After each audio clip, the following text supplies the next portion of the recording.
The landscape is many things. It's my studio. It's where I make my work. It's my inspiration. And it's also, within reason, the subject matter, even though the subject matter isn't necessarily a specific landscape. My work isn't documentative, so I don't photograph specific places to represent specific places.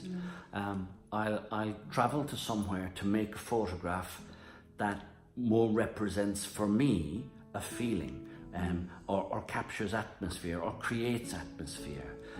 The last thing I want to do in many respects is to just have another view of another place.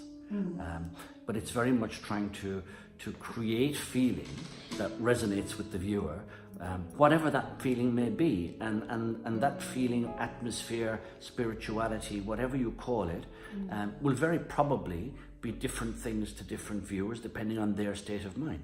I much prefer to photograph the mundane, as it were, to find beauty where beauty isn't automatically or perceived to be, and to create something that it's not just beauty, but it has this mystique. Again, it comes back to the spirituality of it, or the feeling, but yes, that's much more my goal, if you like.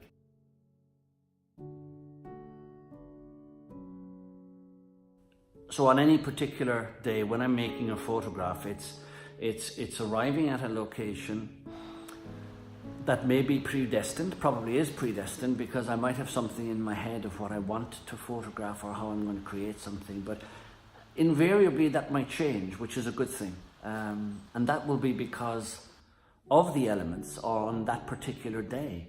There's a mood on any particular day, and then I'm in a mood, whether it's a good mood or a bad mood or whatever, and I think that those elements all tend to combine. They affect each other, and they leave their mark, as it were, on what the final image is going to be.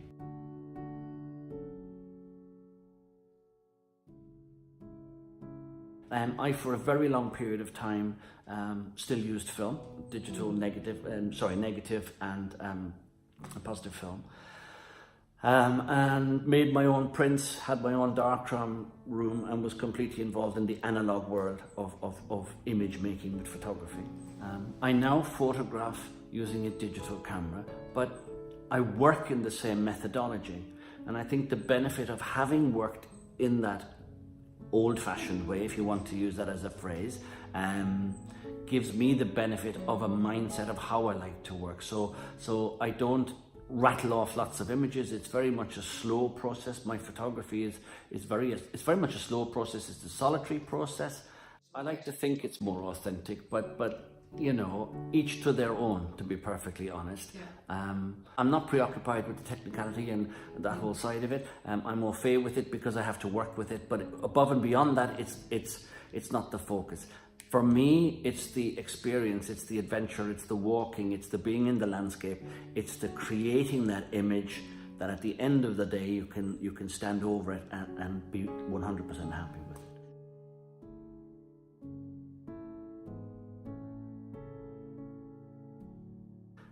Well, I studied to be a painter initially. That was my, when I went to art college first, I studied painting, and I loved it, but it wasn't my thing. That might have been a timing thing, because things change over time, as we know.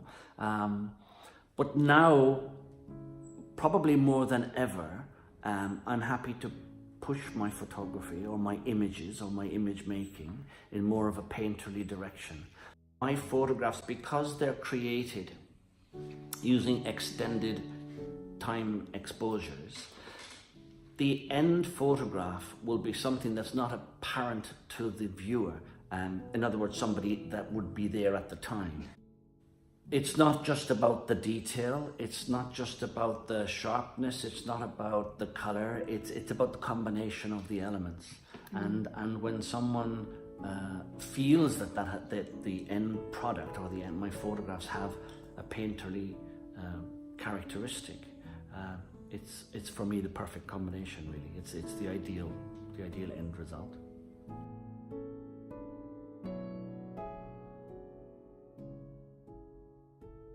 Even though my subject matter, as it were, is within the landscape, the images that I create are created to try and evoke a feeling.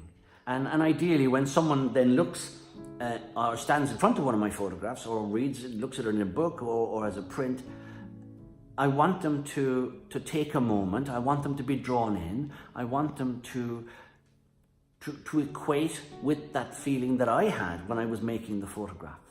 And hopefully for them to evoke something that touches them.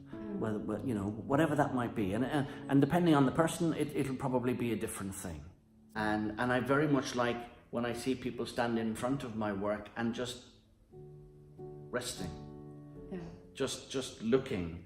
They're looking because I hope they like the work, but I think mostly they feel something from it. They're being drawn into it. Yes. It might just be good for them for that couple of seconds, but for me, that's really important.